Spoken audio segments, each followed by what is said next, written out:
the takeaway here is that climate science is not done by white-coated scientists in labs, but it's done by people in expedition wear in very cold places. So we're really thrilled to have you, Paul, and really looking forward to what you have to share with us about your great work. So I'll turn it over to you.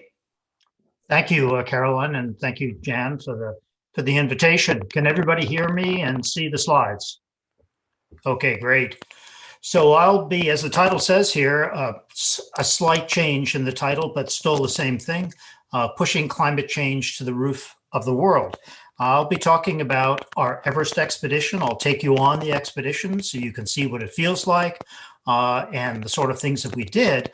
And then I'd like to tell you why these expeditions and others that we've conducted have value to understanding climate change in general.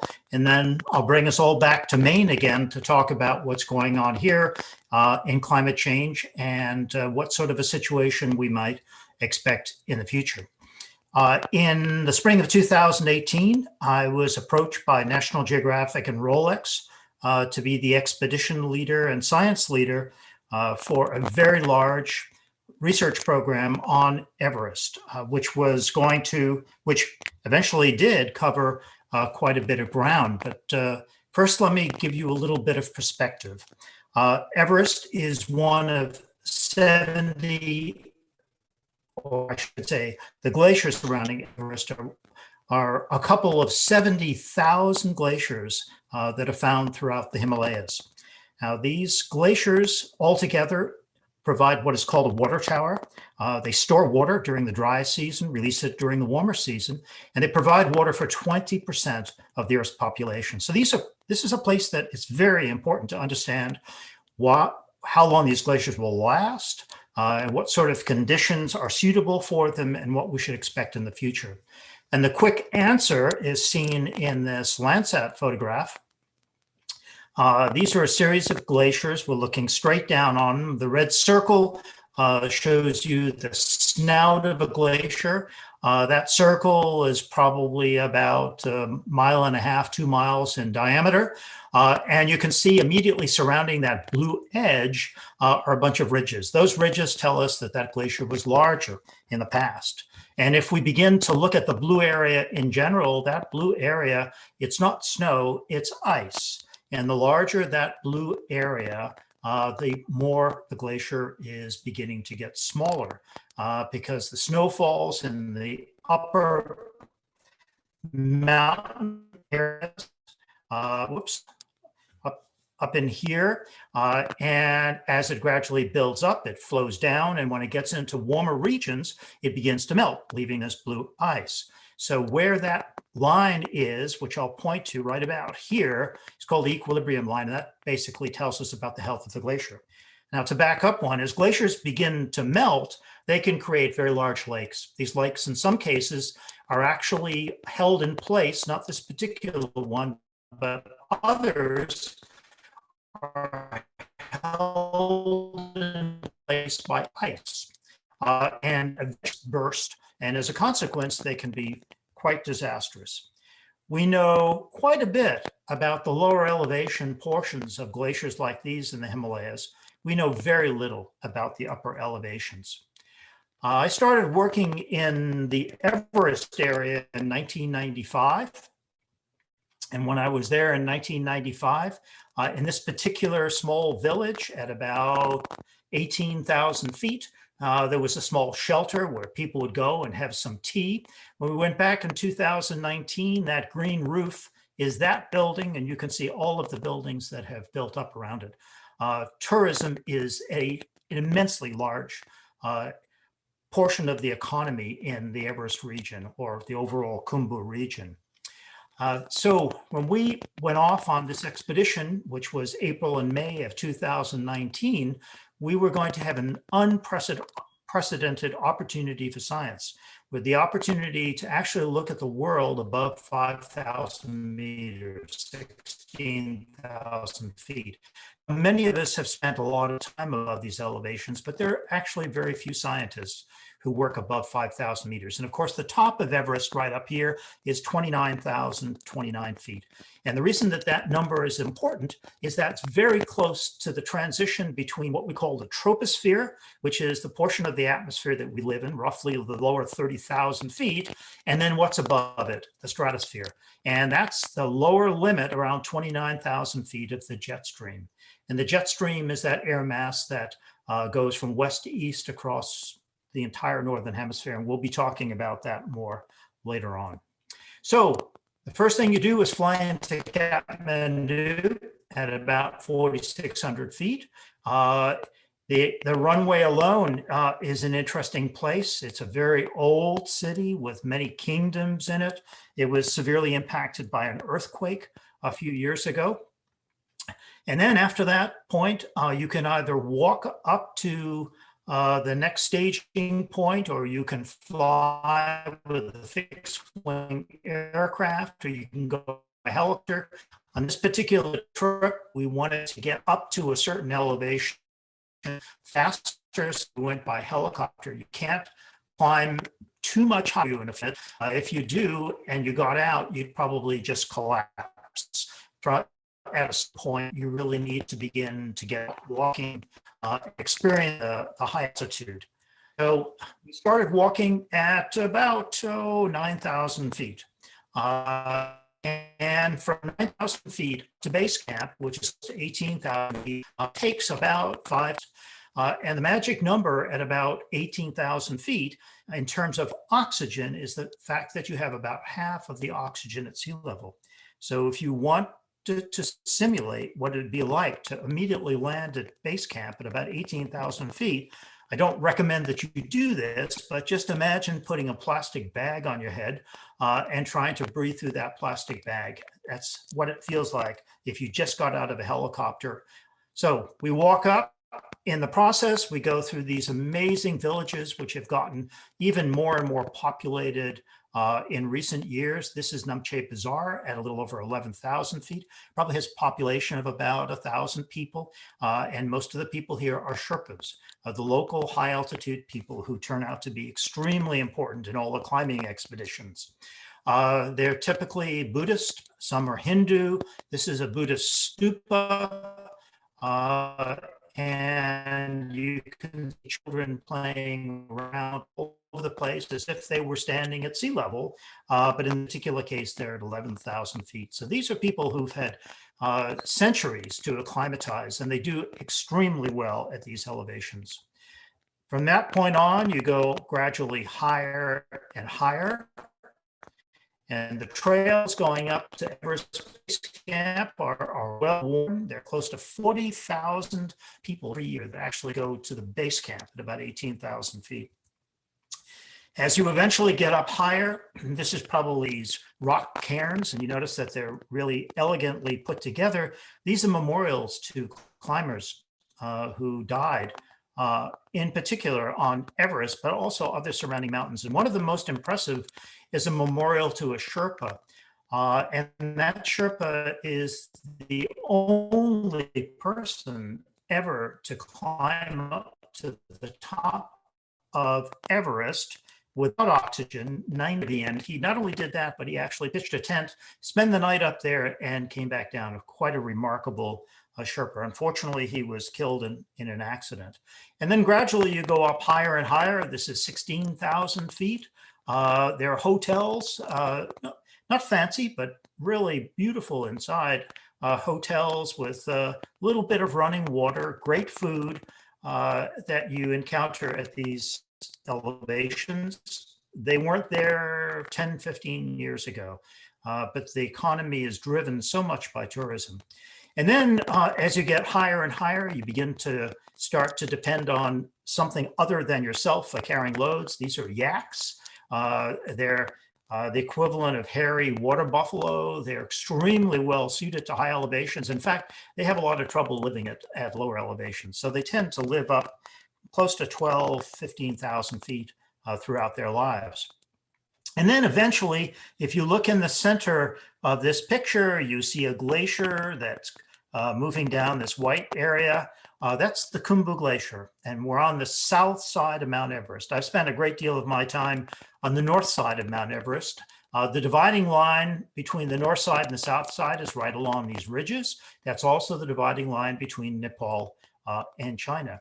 And the glacier is not just this white area, it's also this dirty area. You see that it has ridges, and this is debris that's fallen off the side slopes and gradually is covering the glacier as the glacier gets smaller and smaller. And this is an aerial view done with a drone looking down at base camp. The picture I took was taken from about this area, and you see all of the tents. There are 1,000 people that inhabit Everest Base Camp. This is a completely different place to most of the places we work in the world, where there is absolutely nobody else around. Base camp, as I said, is heavily populated. It's extremely bumpy terrain because the ice is melting, and it melts differentially because in some places there's debris on it that insulates it, other places. So it's as if you were walking through a cratered landscape at this base camp. And it's hard enough to be walking around at close to 18,000 feet, much less going over all of this rubbly surface. And there are different climbing companies that provide services for the climbers. Tourists are allowed to come to base camp, and then they have to turn around and go back.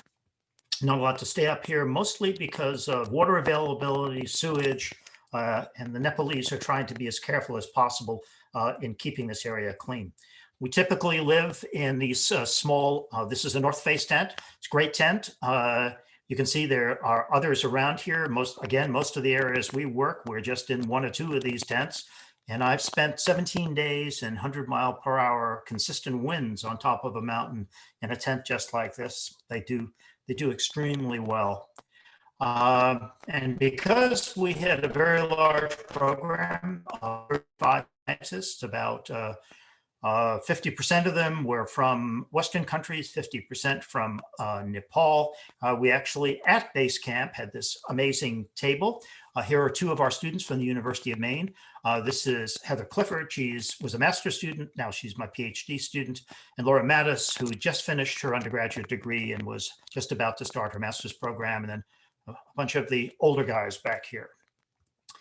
So there were several different things we did on this expedition. It was the most comprehensive scientific assessment of Mount Everest that had ever been conducted. We looked at meteorology, we looked at the composition of the region by looking at biology,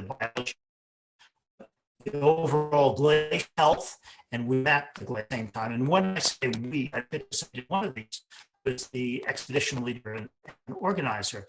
It's several world records, which I'll point out. So let me just go through these programs quickly.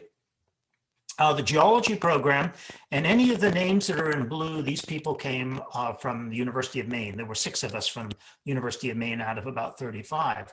The geology program was dedicated to trying to find out how large the glacier had been in the past. And you can do this by drilling into the rocks that are exposed and using various chemical techniques, find out how long that rock has been at the surface.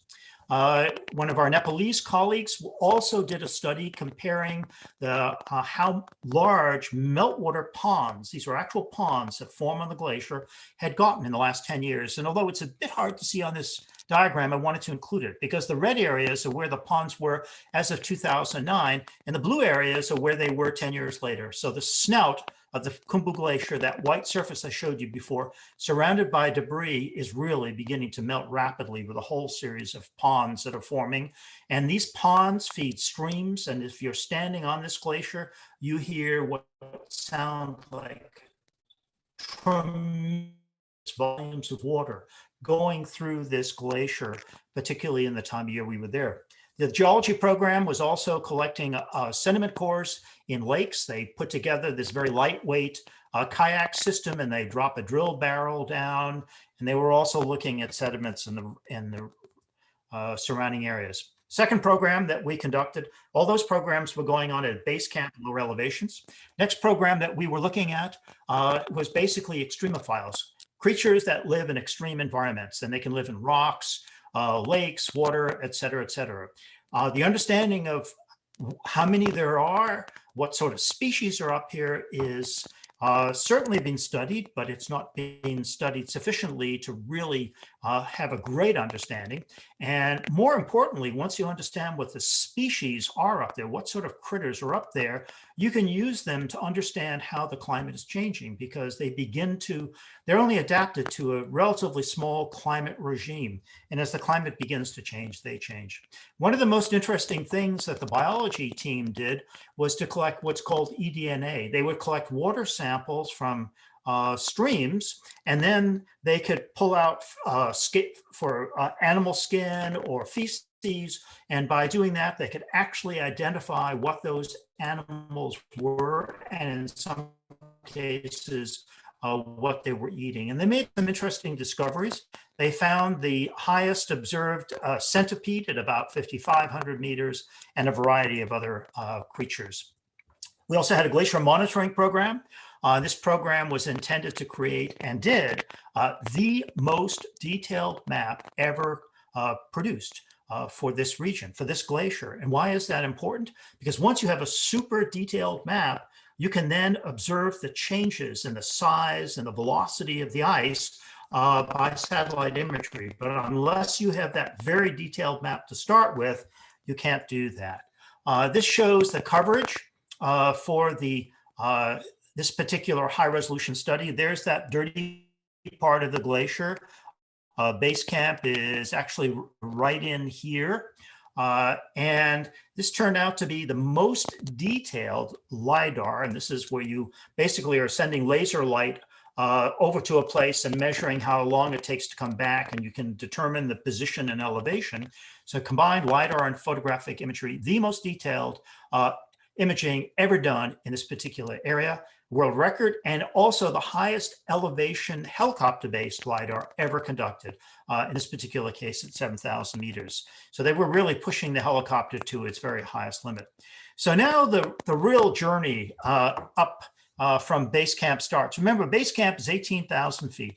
You have 50% of the oxygen that you have at sea level.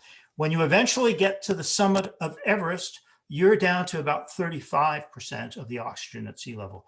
Oxygen is about 21% of the air that we breathe at sea level. So now you're down to something on the order of whatever, 30, it's reduced by a quarter. So you're down to about 6% of oxygen compared to the 21% or so. What you want to do to get to the top of Everest is to make your way up this thing called the Kumbo Icefall, a very treacherous, constantly moving mass of ice with large blocks that shift around. And in order to do that, again, this is an area and this sort of work is totally dependent on Sherpas. The Sherpas go up and they set up ropes, and this helps the climbers go up. Again, unlike any other mountain we work on in the world, this mountain, although super dangerous, although the highest in the world, probably has the greatest available help for you to do this. And this is a shot. Notice the same name here, Mario Potocki. He's a student in our program. He's my PhD student. He's worked with me for many years, and he took a lot of these amazing photographs. He was actually sitting up on a ridge here. Here's the camp lit up at night. It's actually something on the order of probably 3 in the morning, and you can see that there are some climbing teams trying to make their way up the Kumbo Icefall, and these lights are from their headlamps as they're making their way up. They have to start at 2 or 3 in the morning in order to be able to get up in time. They end up crossing not just these giant blocks, but also as these blocks split apart, they create large crevasses, and they walk across using ladders. Remember, they've got spikes in the bottom of their shoes to hold them in place on the ice. So you're trying to balance yourself in these very heavy spiked boots on top of a ladder with a potential fall that could easily be 50 or 100 feet. You do have a rope to hold on to, but you better hold on tight. And the amazing thing, the sad and amazing thing about Everest is that the climbing season runs from about April to May, but the actual ascent of Everest is only done typically over a 2-week period, the last half of May. And in that last half of May, you hope that there'll be at least one window of 3 days, which allows you to basically go from where we're going in a couple of minutes right up to the top of Everest and back down again. It takes about 2 days to do that. Our team had to go up for at least 3 days because they were working along the way. And this particular year, 2019, and I'll come back to this later, was a very crowded year with climbers. More than 800 people tried to make their way up, and you can see it's a slow trip. Again, completely different than these other very remote areas that we work in. You're far away from everything on Everest, and yet because it's such a popular site, it tells you something about how careful we have to be with our involvement in nature. And this is a climber going up a ladder, eventually up a rope, obviously early enough in the day that they need to wear a headlamp to see where they're going. Then you eventually get up onto crevasse-free, but nevertheless, these very steep slopes, your way up, and they're still not using supplemental oxygen. Then they eventually get up to Camp 2. Camp 1 is base camp. This is Camp 2 at 21,000 feet. And you can see all of this ridging. The ridgings are actually places where the glacier is separating, there are crevasses forming, and obviously the number of tents are far more limited here. Some people stop at Camp 2, rest for a day, and then you can see they begin to make their way up to gradually higher and higher. And then eventually they get to Camp 2 and Camp 3. Camp 3 is 23,500 feet high, 7,200 meters. The slope's quite steep here. Tents are set up obviously on very steep relief. And it's at this point when literally everybody, including the Sherpas, start using oxygen. Even Sherpas, who are amazingly fit in this area, can't carry any more than about 15 or 20 pounds. And all of the climbers in this area are typically just carrying an oxygen bottle, water, and a little bit of food. They're wearing down suits because the temperatures, and particularly because of the winds, which can easily get up to 70, 100 miles per hour, will obviously freeze you very quickly. At South Col, the next camp, you're now at 26,000 feet. Once you get above 8,000 meters or even really 7,000 meters, you're getting very close to what's called the death zone, place where there's so little oxygen that you really can't last for terribly long, perhaps 2 or 3 days, but you need to get back down. And up here at South Col is where the final campsite is set. And then the next day, very early in the morning, when it's still dark, you begin to make your way up the South Col Glacier. You can see the people making their way all the way up, eventually to Everest at just above 29,000 feet. So the next program, remember there are 5 major programs, is the meteorology program. And the meteorologists, there were 2 of them. They set up 2 automatic weather stations. These are stations that you can put out that record temperature, precipitation, wind direction, a variety of other things, and nobody has put them up as high as they were going to go with this group. Just prior to getting to the very highest point, this is the one that they put up in that last site that I showed you, but they put several up at lower elevations. So they have a whole string of automatic weather stations, which are still in operation. And you can actually go to the National Geographic website and see what they're recording. And you can even see pictures taken from base camp every single day of what the summit area of Everest looks like and what the conditions are, except they didn't just put these stations up to South Col, which is 7,900 meters, but they actually went up and put in the highest automatic weather station ever put in. When they were at South Col, they had already put the highest in. Then they put the very highest at 8,430 meters. So 27,500 feet. And remember how high Everest is, 29,000 or so feet. So this took a mighty effort. 1 American and 1 British meteorologist, surrounded by Sherpas who were helping to carry all of the gear. And at this elevation, you barely can spend an hour or two working. You really need all the daylight you can in order to get up, do what you need to do, and go down. One of the things that they have already identified with these automatic weather stations is, I shouldn't say identified, but they've created the ability for climbers to know when the best time will be to climb. I told you there's a 2-week window during which you hope there will be 2 or 3 days, at least once, when the conditions are right. And for the conditions to be right with respect to temperature, the temperatures ideally need to be warmer than minus 28 degrees centigrade. And as the season progresses, obviously they do get warmer. So when they did their climbing, it was quite warm. You want the pressure to be as high as it can possibly be. This 334, this really tells you how high up in the atmosphere you are. This number would be 1,000 at sea level. So this is telling you that you have only 33.4% of the atmosphere above you, and therefore you only have 33.4% of the oxygen. So you want to go at a time when the pressure system has come in and the pressure is as high as possible to create the least amount of strain. This may not sound like a lot, the pressure only going up 6 units, but it's a big deal when you're only talking about whatever 33 units. And of course, you want the wind speed to be as low as possible. You don't want to go when the wind speeds are high. You want to go when they're low. So this is the best time to go. Wind speeds low, pressure high, and the temperature as high as possible. The other amazing thing about these automatic weather stations is that the only way that people could determine when they might try to climb Everest was from models that would tell them what was projected to happen. And those models were based on weather stations which were quite far away, number one. Number two, those models are what's put into weather forecasting for that entire region and what's put into climate models to determine what the climate might do in the future.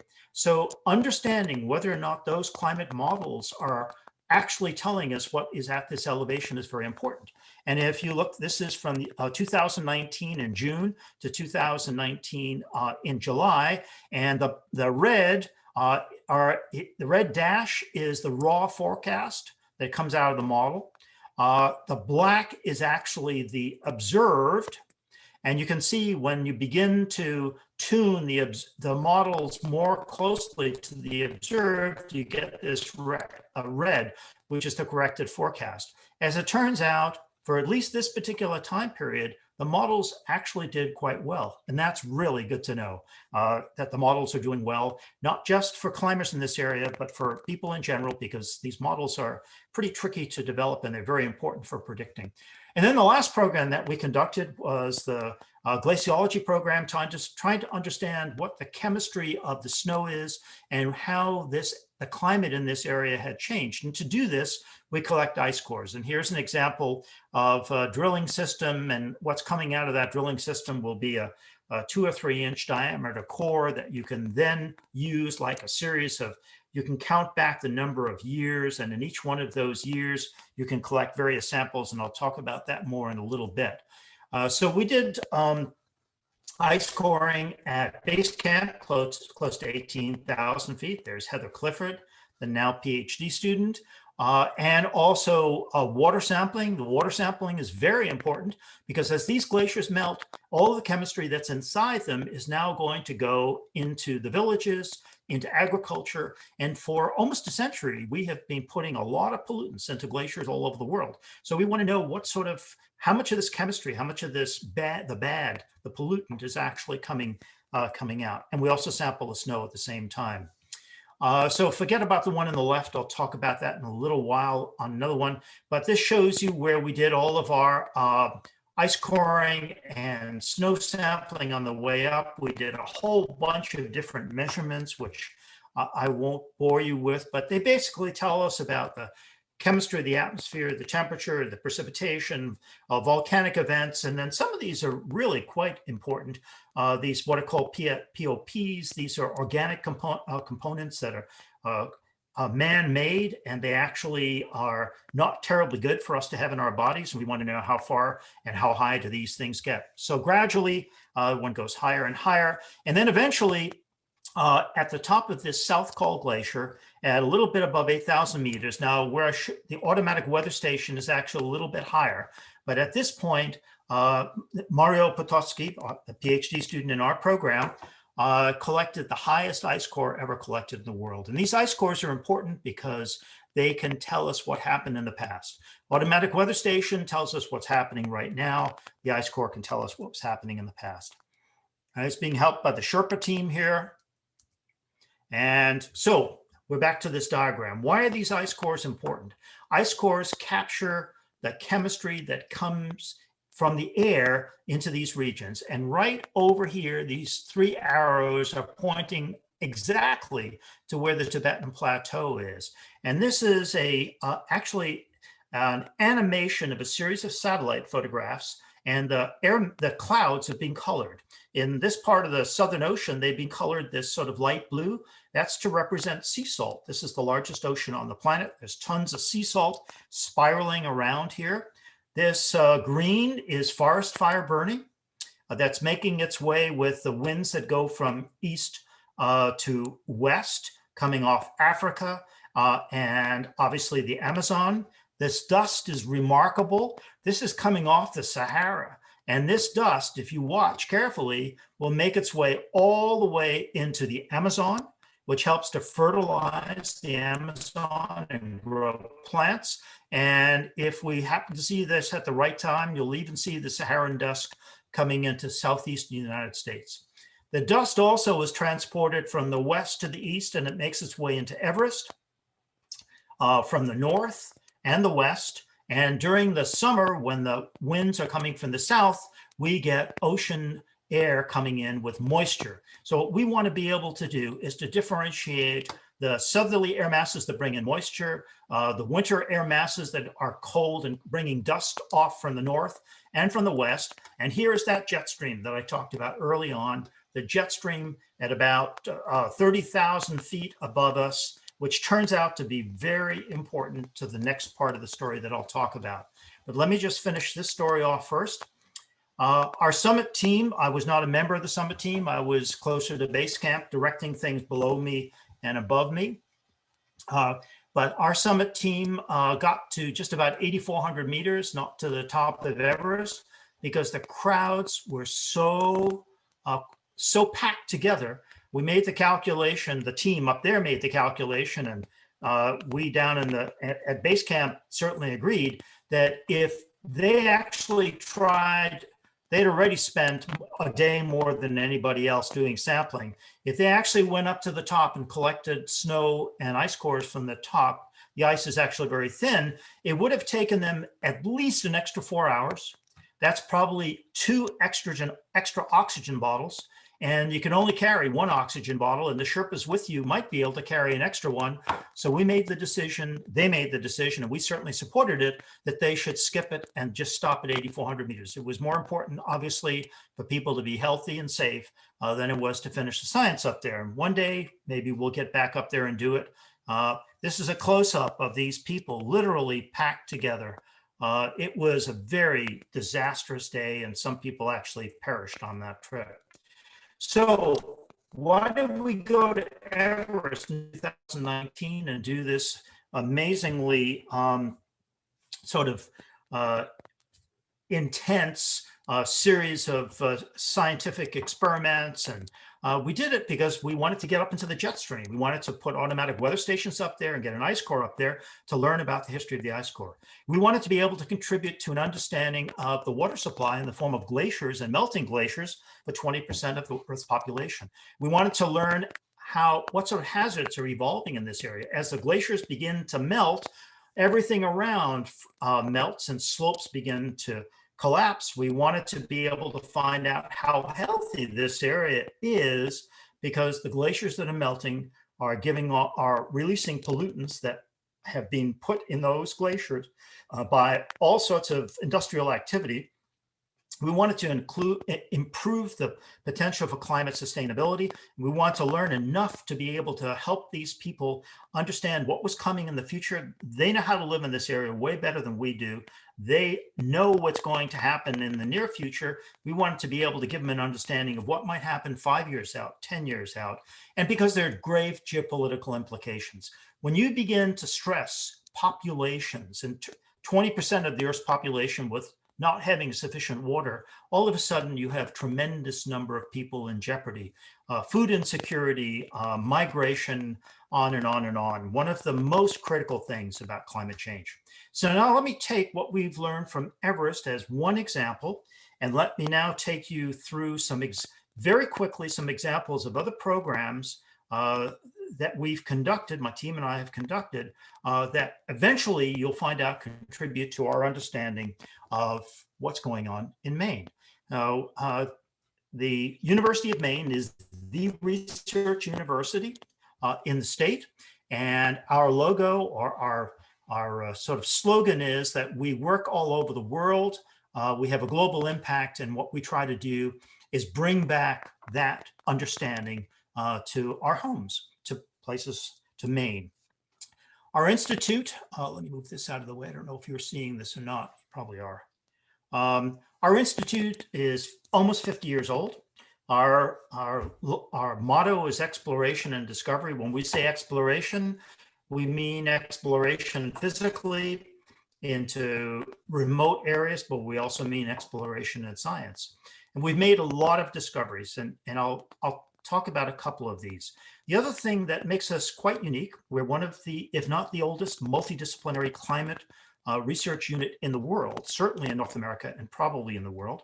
Like many groups, and there are more and more all the time that are studying climate, we look at the recorded record of about last 100 years. We look at the remote sense satellite record, and we're interested, like as everybody else, in monitoring and developing climate models that will allow us to make better predictions for the future. The thing that we do that's different is not only have we developed software that is quite unique, publicly available, but we also go back in time. You cannot just look at the last 100 years in order to find out how dynamic the Earth system is, in particular with respect to climate. So we look for analogs of colder, warmer times. And yes, although we're in a time in which humans are creating a tremendous amount of warming, if you go back far enough, there are analogs for warm times. And if you go back very, very far under natural conditions, there are even warmer times. But that doesn't mean that what's happening today is natural by any means. And I'll show you in a minute here. Whoops, what's going on? There. So our institute, or the institute that I direct, we do a lot of different sorts of studies. The one I'll focus on here just comes from ice cores, the same as the ice cores that we collected on Mount Everest.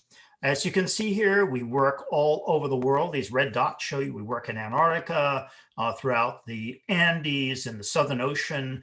This last winter, we just sailed 3,000 miles in a 72-foot sailboat, stopping at various subantarctic islands to try to understand what's happening with the glaciers there, how much they're melting, what's coming out of them. We worked on Kilimanjaro. We worked throughout Asia. We worked throughout Greenland and other places.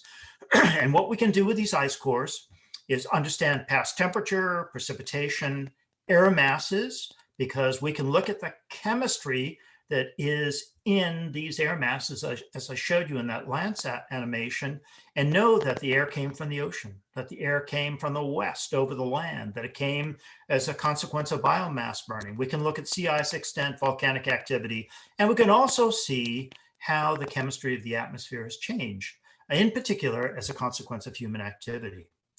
So one of the big things that we've learned from ice cores, and this does not come from our research, it comes from research done by many other people, is how much CO2 has changed. And this is a record, an ice core record. It goes back 850,000 years.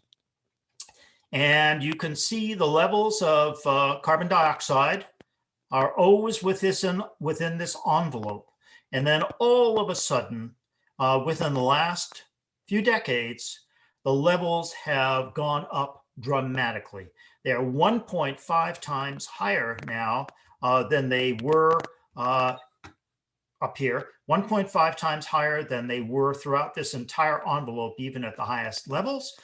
The expectation is they could go to more than twice by 2100. But what's even more important right now is the fact that not just that the levels have gone higher, but these levels have risen 100 times faster as a consequence of human emissions of carbon dioxide than they have in the last 850,000 years.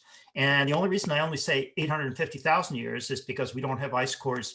We actually have ice cores that go back a couple of million years, but they're not analyzed yet, and they're not continuous. We're working on them. So we live in a very unique time, and there is no question whatsoever that CO2 traps heat, and there is no question that we have elevated the levels of CO2 very fast, very significantly, and are therefore trapping heat. So in the late 1980s through the mid 1990s, I was the leader of a very large program, 25 US institutions. And our goal was to go to the center of Greenland, where there is the thickest ice in the Northern Hemisphere, drill to the bed, and collect what would be the longest record ever collected, continuous record. Turned out to be 110,000 years, year by year, just like a giant tree with 110,000 levels. We did this because we wanted to understand what the natural climate looked like. And this is the view of climate that we had prior to about 1992 when the first results came out. This is today, zero, going back 110,000 years. And you can see that this is all relative to today. Today's relatively zero. So about 20,000 years ago, temperatures were much colder. There was something on the order of a couple of thousand feet of ice sitting over most of the coastal region of Maine. Prior to that, there were ups and downs in temperature. The important thing is that these ups and downs in temperature were quite slow, and we have in the last 11,500 years gone into what is considered to be this relatively quiescent time. The important thing is that we all in climate science believe that the climate system operated slowly. We discovered with this program with the 25 universities that in fact the climate could change very dramatically, and with it the storm systems could change very dramatically, and we discovered what's called abrupt climate change. These are massive, fast shifts in storms, precipitation, and temperature, and these shifts occur in less than 1 to 5 years, and they literally take the climate system from one state to another state in less than 1 to 5 years, and they can be sustained for decades, if not tens of decades. So all of a sudden, climate operates fast. Why does that matter? That matters because if climate can respond that quickly, even in the natural climate system, then our thoughts earlier about the fact that the climate system operated slowly and anything you did to it would take hundreds of years to respond was not true. It turns out that the climate system can respond very quickly. If we look at the last 10,000 years of this record that we generated, there's some interesting ups and downs. In this particular case, the down means that there was very little sea ice in the North Atlantic, therefore very warm. And in some parts of the world, when it's warm in the North Atlantic, it tends to be dry. 4,200 years ago, this most prominent drought in the last 10,000 years was the cause of collapse of an entire civilization called the Mesopotamian civilization. Mesopotamia is where modern-day Syria and Iraq are today. And if you all remember the Mideast uprisings, part of the reason for those Middle East uprisings was the fact that there was drought. And subsistence farmers, obviously, in places like the Middle East, in Somalia, in West and East Africa, were being stressed to the point at which they were looking for something else, some other way to live. The same thing happened with the Mayan culture, and quite the opposite happened around AD 1400. In about AD 1000, the Norse went from Iceland to Greenland. When they got to Greenland, this is a picture in Greenland of a cathedral that they built, and Greenland was, in fact, much greener than it is now. There was still a lot of ice, but it was a relatively mild climate, similar to the way it is today. All of a sudden, at AD 1400, within a matter of a few years, sea ice surrounded Greenland, not just for the winter, but for the entire year, which meant that there were no longer ships coming from Europe resupplying the Norse. They never adapted to the Inuit local culture, and as a consequence, they died of starvation. So in order to put a lot of these things together, Sean Burkle, my colleague at the Climate Change Institute, developed this amazing software. It's called Climate Reanalyzer. It's publicly available. We get 2,000 to 3,000 hits a day on this. It appears in the media, has beautiful graphics and tremendous power. And many of the shots that I'll show you come from that, particularly this first one. And this first one shows you the evolution of warming. It shows you how different the time period 2005 to 2019 is compared to roughly the previous, 25 years. And what you see is white means there's no change. So there are parts of the globe in which there has not actually been warming. There are, in fact, even parts of the globe where there's been a little bit of cooling. I won't explain it now. If somebody wants to ask the question, I can answer it later. But most importantly, parts of coastal Antarctica have been warming. And even more importantly, the interior of continents have been warming. And even more importantly, portions of the Eastern Arctic have warmed dramatically in this time period. And the opening up of sea ice in the Arctic. This is where sea ice was in September 1980, and this is where sea ice was in September 2016. All of a sudden, an entire new ocean is emerging in the Arctic. And originally, the warming was thought, scientists knew this was going to happen, but they didn't think it would happen until about 2040.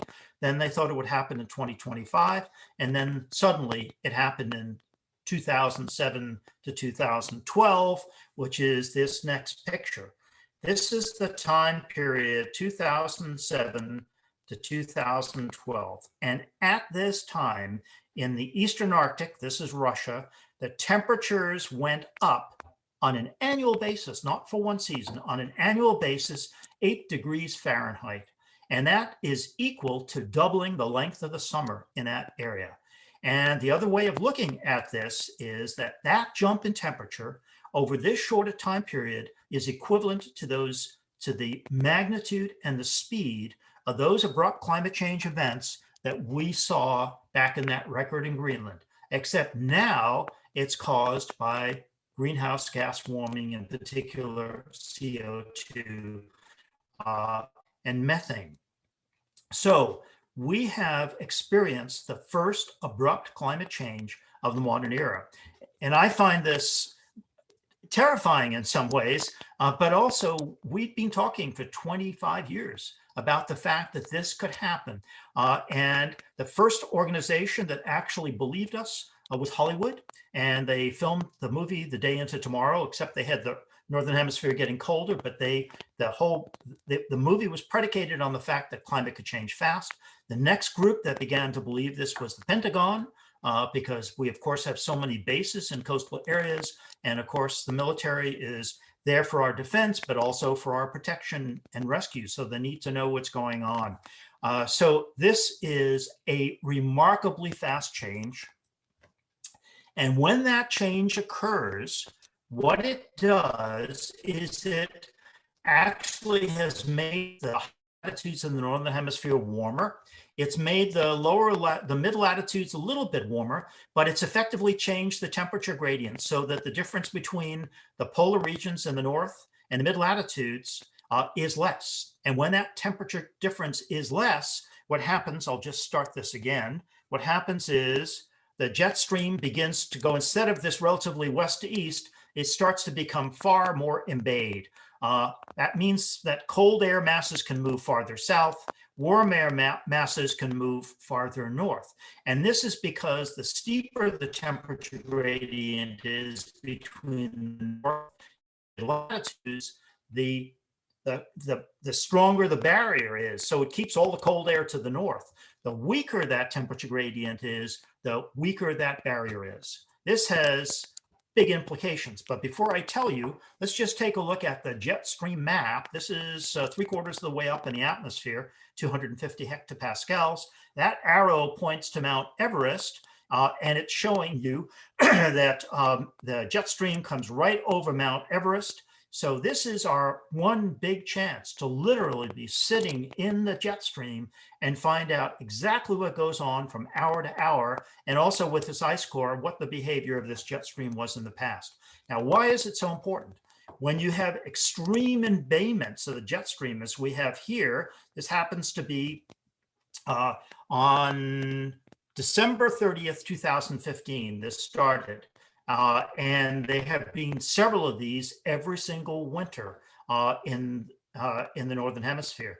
This is a time, remember, when the North Pole is middle of winter, number one, absolutely dark. Last thing you expect to see is have it be warm.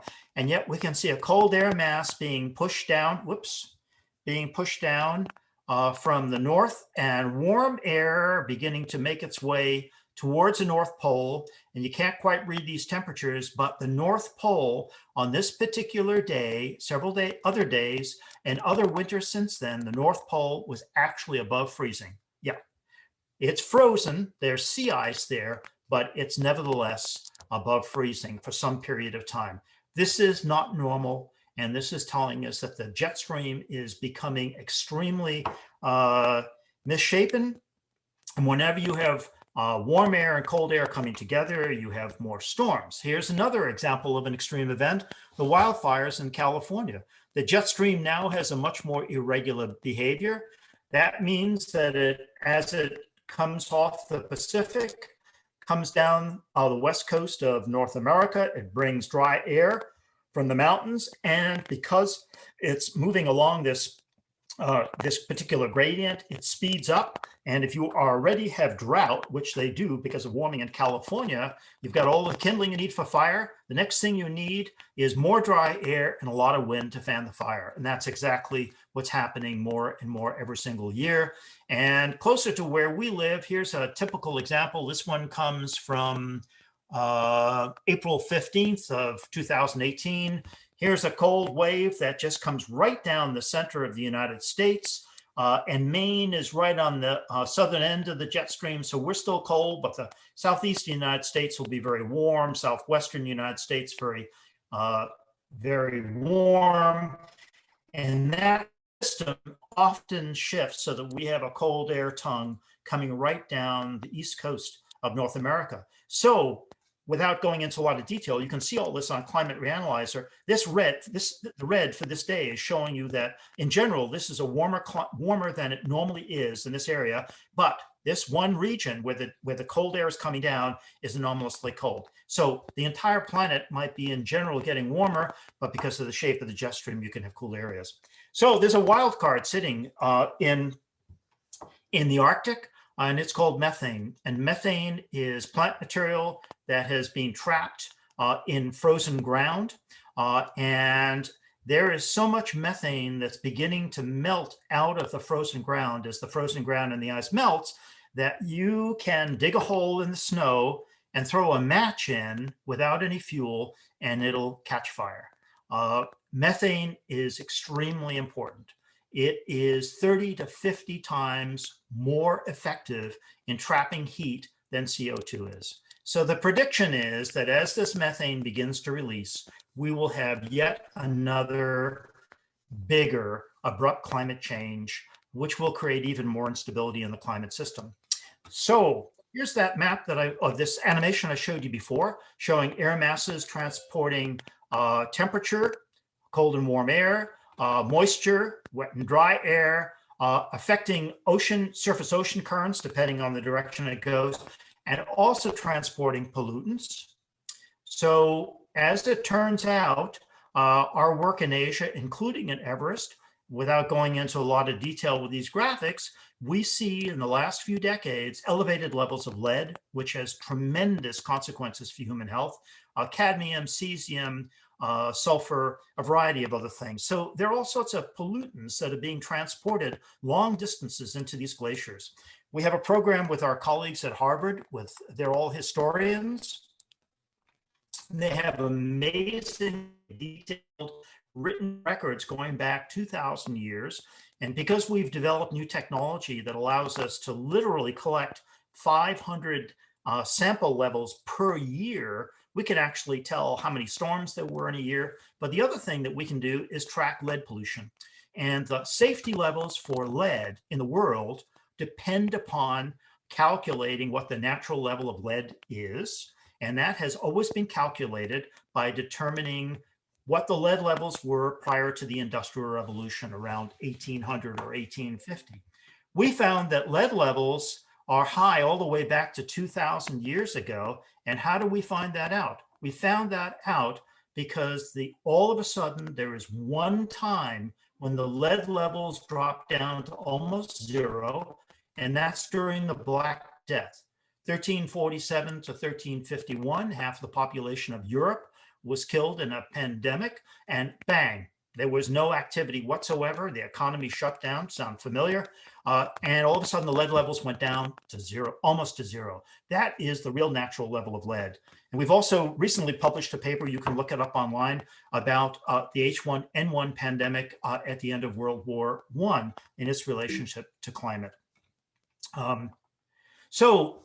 For all of these things, greenhouse gases, toxic metals, radioactivity, et cetera, if you go back in time, and this plot only goes back 5,000 years, but I take my word, you can actually go back to the beginning of Earth history. In the last 50 to 100 years, there are undeniable human impacts, increased levels of greenhouse gases, radioactivity, a variety of other things. There's no doubt about it. We live in an absolutely unique time in terms of the chemistry of the atmosphere, and it impacts our health dramatically. Oops.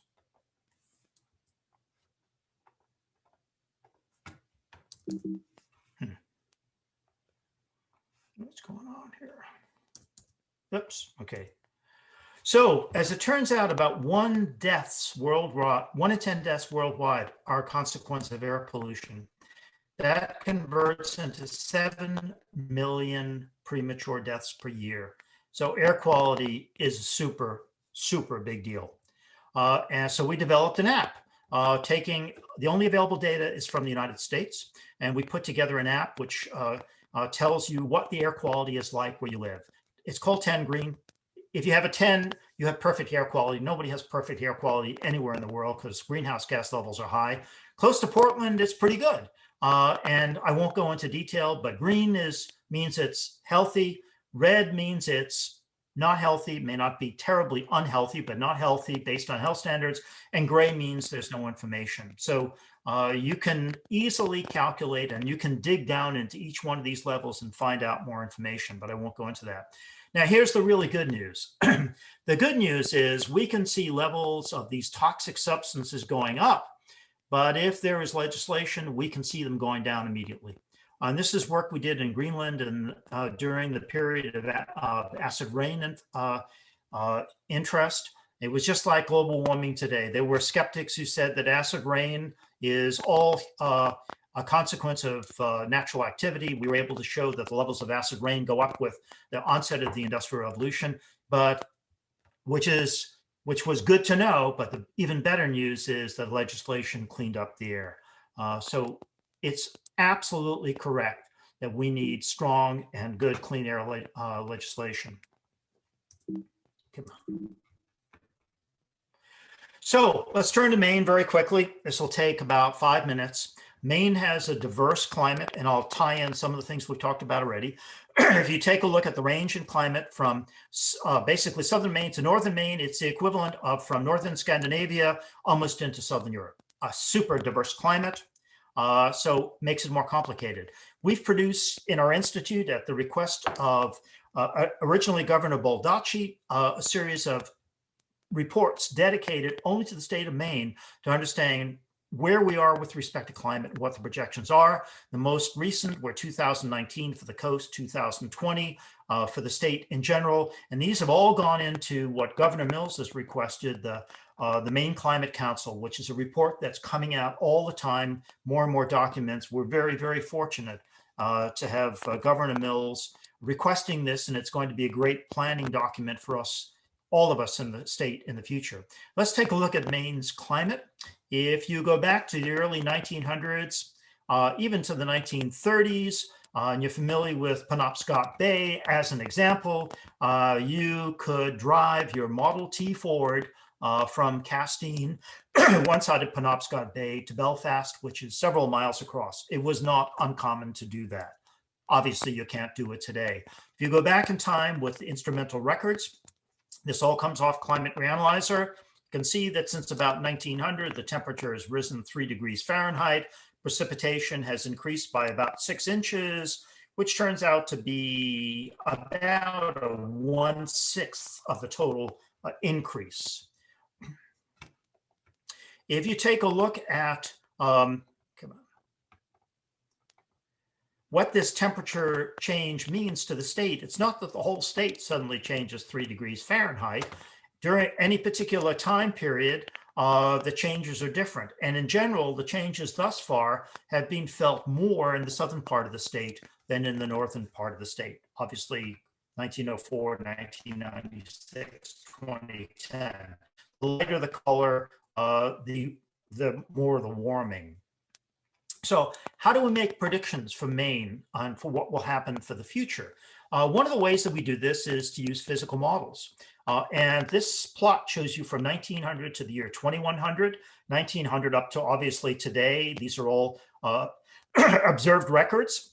And then from here on, it's predictions. And notice something very interesting about the prediction when you have this what's called 8.5, which means the worst type of emissions, levels of emissions of CO2, you have temperatures which are rising dramatically. Under the very lowest levels, we can actually flatten out by the early part of the century. We're already past that, unfortunately. The other part of this story is that it shows you only what's happening for CO2 without a dramatic rise in methane in the future. So that's a wild card, and this could actually be far more dramatic.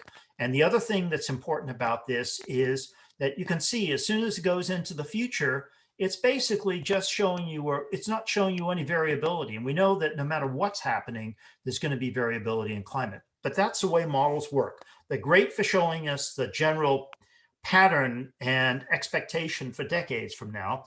And if you use those climate models and try to see what will happen between 2030 and 2050, you find out that by 2030 to 50, the temperature will rise 3 degrees Fahrenheit, as much as it has between 1900 and today. And these are all in our documents. You can go to these various things on the website and look up the Maine state, the documents we produce for the state.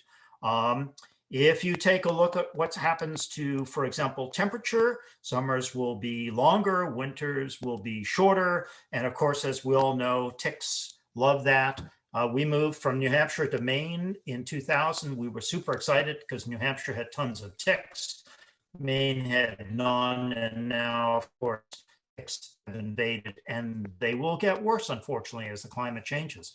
The other thing that's pretty interesting about that's important about the future is that we know right now when the temperature changes from 74 to 79 degrees Fahrenheit, admissions to hospital as a consequence of heat stroke double. We're not a state that's used to a lot of heat. We expect that by mid-century, 2050 or so, the number of days that'll be 95 degrees Fahrenheit or higher will triple. So it means a lot of air conditioning. It means an awful lot more adjustment in the way we live in the summers in Maine. Precipitation expectation is by 2030 to 50 or so, we'll get another 6 inches, the same increase, but it's not quite that simple. I'll show you in a minute. We'll also see an expansion, obviously, from boreal to broadleaf forests as this goes on, and we are already seeing a rise in Gulf of Maine temperatures. Lobsters become extremely sensitive when the temperatures go above 68. They already were above 68 in parts of the Gulf of Maine this summer. The expectation is that they'll go higher. The lobster industry has disappeared from Rhode Island and Massachusetts. It's migrating its way down east and still very productive in maritime Canada. And the lobstermen know this. They understand that things will potentially change dramatically in the future. So how do you make these models better? How do you put the variability in? That's by taking the models and adding to them some understanding of what happens on a local to regional scales. And you do this by modern analogs, by looking at the last few decades and centuries and see how do things happen. So if you do that, you can, for example, you can do this with climate reanalysis, a bit of work. You can take the blueberry yield and you can estimate what are the good conditions for blueberries in Maine. When summer Gulf of Maine sea surface temperatures are high, that's good. And when the rain moves onshore, that's good. And that's going to happen because Gulf of Maine will get warmer, there'll be more moisture available, and therefore the expectation is that the blueberry crops will improve in time. However, during what's called an El Nino, which is a time when the Pacific Ocean is warmer, it turns out that the temperature and the precipitation are different than they are at other times. Now, this shows you the El Nino. The blue is are the El Nino periods. The other ones are non-El Nino. And during an El Nino period, in general, this part of the country tends to warm up, which means Maine, and Maine also gets drier. And let's zone in on this a little bit more. So unlike most of the rest of the United States, when the Pacific Ocean is warm, because of the way it impacts the jet stream, the moisture that is transported is increased across most of the United States, except for Maine. And we don't know if this is the way it'll happen in the future, but although we expect another 6 inches in the next 20 years, that does not mean there won't be dry periods. And as you know, we already had a dry period this year, and we had a very dry period about 3 or 4 years ago. A volcanic event. Volcanic events occur constantly, but big ones like Pinatubo, 1991 to 92, these are time periods when particularly the Northeast will get cooler and drier for 1 to 2 years.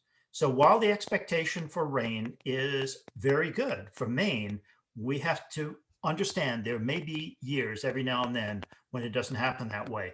So now we have this idealized view here of what might be in store for us in a place like Maine. Up is warm, down is cold.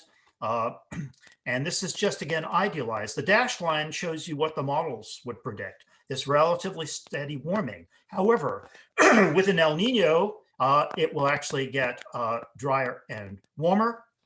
With a La Nina, which is the opposite, it will actually get wet and cold. And with a volcanic event, it'll get cold and dry. And if we have more Arctic methane being released, all of a sudden the trend will change dramatically.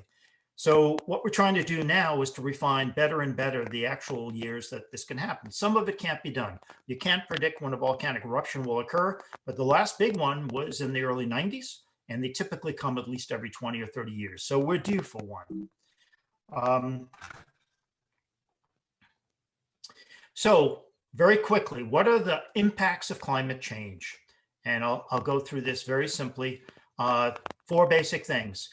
Climate is important because it impacts our health, as I mentioned already, and it, of course, depletes our resources in terms of water, but also everything else that's attached to the way we live, such as the use of fossil fuels to air condition or to heat. It also creates ocean acidification, food insecurity, a variety of other things. It impacts our economy because we spend a lot of money on fuel for heating and cooling, and when it affects our economy, it affects our personal finances, the availability of jobs. It creates, because of the fact that the jet stream, for one thing, is such an irregular shape, it takes cold and warm air together, which creates more instability, extreme events, drought, flooding, heat stress. As sea level begins to rise, as glaciers melt, obviously that's an important thing. But in the process, with more storms and sea level rise and unstable climate, we have more storm surges. We have consequences for food supply, et cetera, et cetera. And of course, the Arctic, we have a whole new ocean. Russia has claimed the entire ocean. We are now beginning to take the military from a stance in which they were working only in desert regions to beginning to train much of the military for operating in polar regions for search and rescue and defense. The Arctic Ocean also has resources. And in addition to that, There are the water tower countries, such as the Himalayas and many others, and as I already mentioned, climate refugees. So, and then almost the last thing here, what does climate change have to do with COVID-19? Climate change clearly had something to do with the Black Death. I didn't mention it, but it required the right climate conditions, and also with the Spanish flu, World War II, cold and wet. What they have a lot in common is that they both operate and have impacts on local to global scales. They both impact human health. Climate change creates food insecurity, which makes people less healthy, which makes them more likely to get COVID. Both create stress. In the case of climate change, not only do you have the human health impacts are respiratory disease, cardiac disease, or neurological disease, all of which make us much more susceptible to COVID. Both require mitigation. Mitigation for COVID-19 is going to come with a vaccine. Mitigation for climate change is going to take longer and a lot more, despite the fact that COVID is our dominant issue right now. Both are creating new norms in the way we live, and both create a new perspective. What COVID-19 has given us is an understanding of how we can do with less, how we can travel less and have this meeting by Zoom, and remarkably, what the atmosphere looks like with much less pollution in it. During 9/11, when the aircraft was shut down, you could see things, and the air was clear. Now, when you go outside at night, you see stars that you normally couldn't see. So it's been a terrible thing, but like a war, it's a wake-up call. So Maine is negatively impacted by climate change. How do we compare with other places? We've got good natural resources, water most of the time. Our forests sequester 75% of the carbon emissions. We've got an amazing marine environment if we manage it correctly. We have the potential for wind and solar power, which means energy independence, reduced pollution. We are the U.S. gateway, eastern gateway to the Arctic, and there's going to be a lot of commerce going through the Arctic. We have more organic farming as a consequence of our climate and as a consequence of the fact that people are beginning to come back to Maine. And with wind and solar power and organic farming, we have an improvement of the economy and more jobs. And these wind and solar power jobs are going to be really good jobs. And offshore wind power in particular, if that actually gets off the ground, as we hope it will, and Maine University has been heavily involved in this, will be the equivalent of several nuclear power plants. So Maine will become the Saudi Arabia of power for the East Coast of the United States. And those jobs will be really good and lasting jobs. As a consequence, there'll be an increased population. It's already happening because of COVID, but we need to prepare ourselves for that. In general, quality of life in Maine is actually potentially going to increase. That does not mean that there won't be storms, that there won't be ticks and other diseases. But if we actually pay attention to our natural resources, our potential for producing energy, for reducing pollution, we actually can have pretty decent quality of life. It's not going to happen everywhere in the world, but Maine, we're very fortunate. It is a great place to live. So I'll leave you with these words. Climate change is here, and our actions will define the course of civilization and the health of our planet. If you would like to learn more, in particular about 10 things that really tell us why climate matters, we just released a website, whyclimatematters.com. Three of us, one colleague from Harvard, a colleague from the Maine Law School, and myself. And you can read those 10 points. If you hit any one of them, it'll give you the details and the URLs that are related to them. And I'll stop there. Thank you very much. Wow, my head is spinning, Paul. Well, you know, when I was asked to do this, I was asked to talk about Everest and Maine. So I combine them together, but you can always look at the recording. But more importantly, if you remember anything, go to whyclimatematters.com and you'll get all of the reasons, all the things that came out of this talk that really will help you to understand why climate is so important. That's great. I'm very curious. I mean, you know, obviously you started as a scientist, but clearly I'm curious about what the interplay is these days between the climate scientists and sort of the political realm of trying to use the data to bring people around. And what is that like in your community? Well, in truth, I didn't start as a scientist. I started it as an adventurer, an explorer who wanted to go to remote places. That's what drove me. And I tell everybody, I didn't become a scientist until 10 years after I got my PhD, because I was driven by going to these places and the love for them. And the idea that, then I realized that by loving them, living in these places, you could actually see things you couldn't see everywhere else. And if you lived in these places, you actually understood how the system operated. Then until about 15 years ago, it was a matter of really collecting a lot of information. And then all of a sudden, you could walk into, for example, a cocktail party, and you could have a discussion with anybody about why climate impacts them and what's going on. And then I started to lecture all over the world, and every single lecture has to differ, because what I just said about Maine doesn't, I was invited to Abu Dhabi. That has nothing, they could care less what's going on in Maine. They've got the different sort of climate issues. And then you realize, of course, that the only way that this is ever going to have any impact is if you get the word out. So we do it through talks, through a lot of media that we're involved in, but still, and there are a lot of grassroots activities that are forming in Maine, which is super impressive.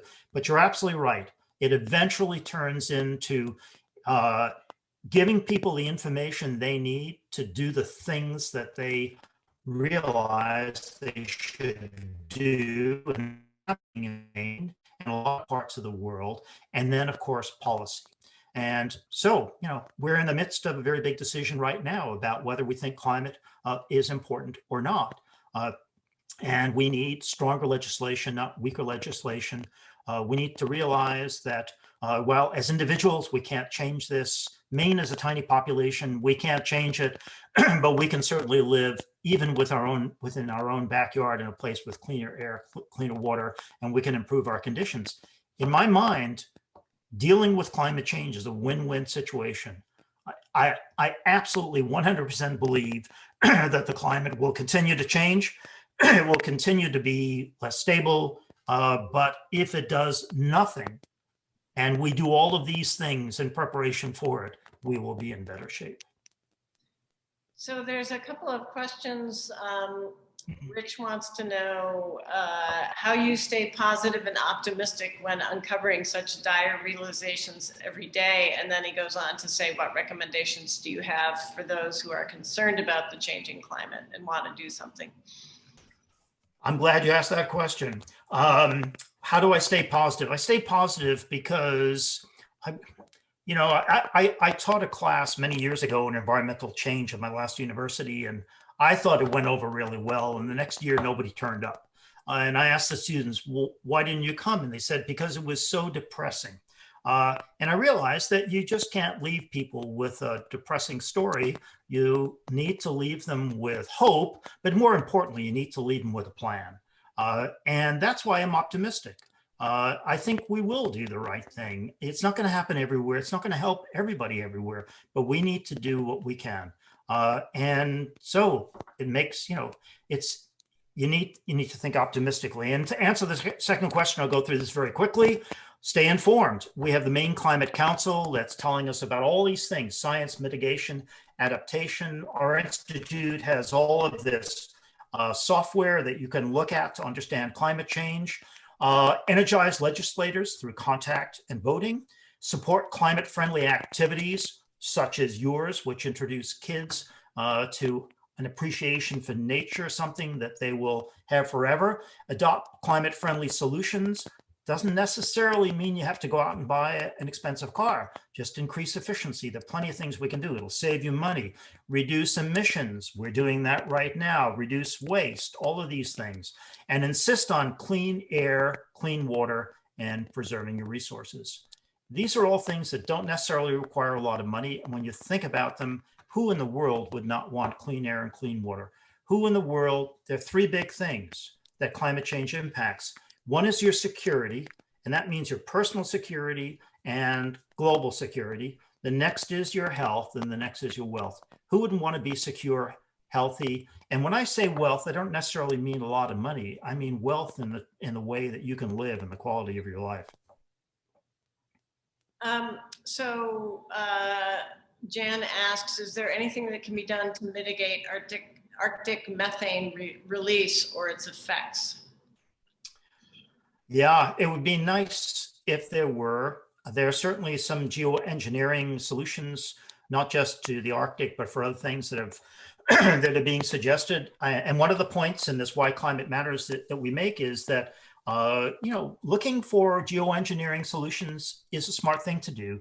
The bottom line is we've tried a bunch of them. Acid rain, we didn't do on purpose, but acid rain put sulfur into the atmosphere, which shielded incoming radiation and actually cooled the climate for a while.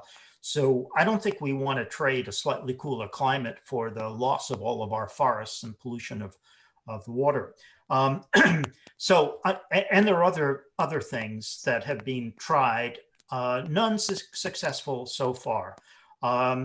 People have tried to do things, for example, like cover the Arctic snow with debris.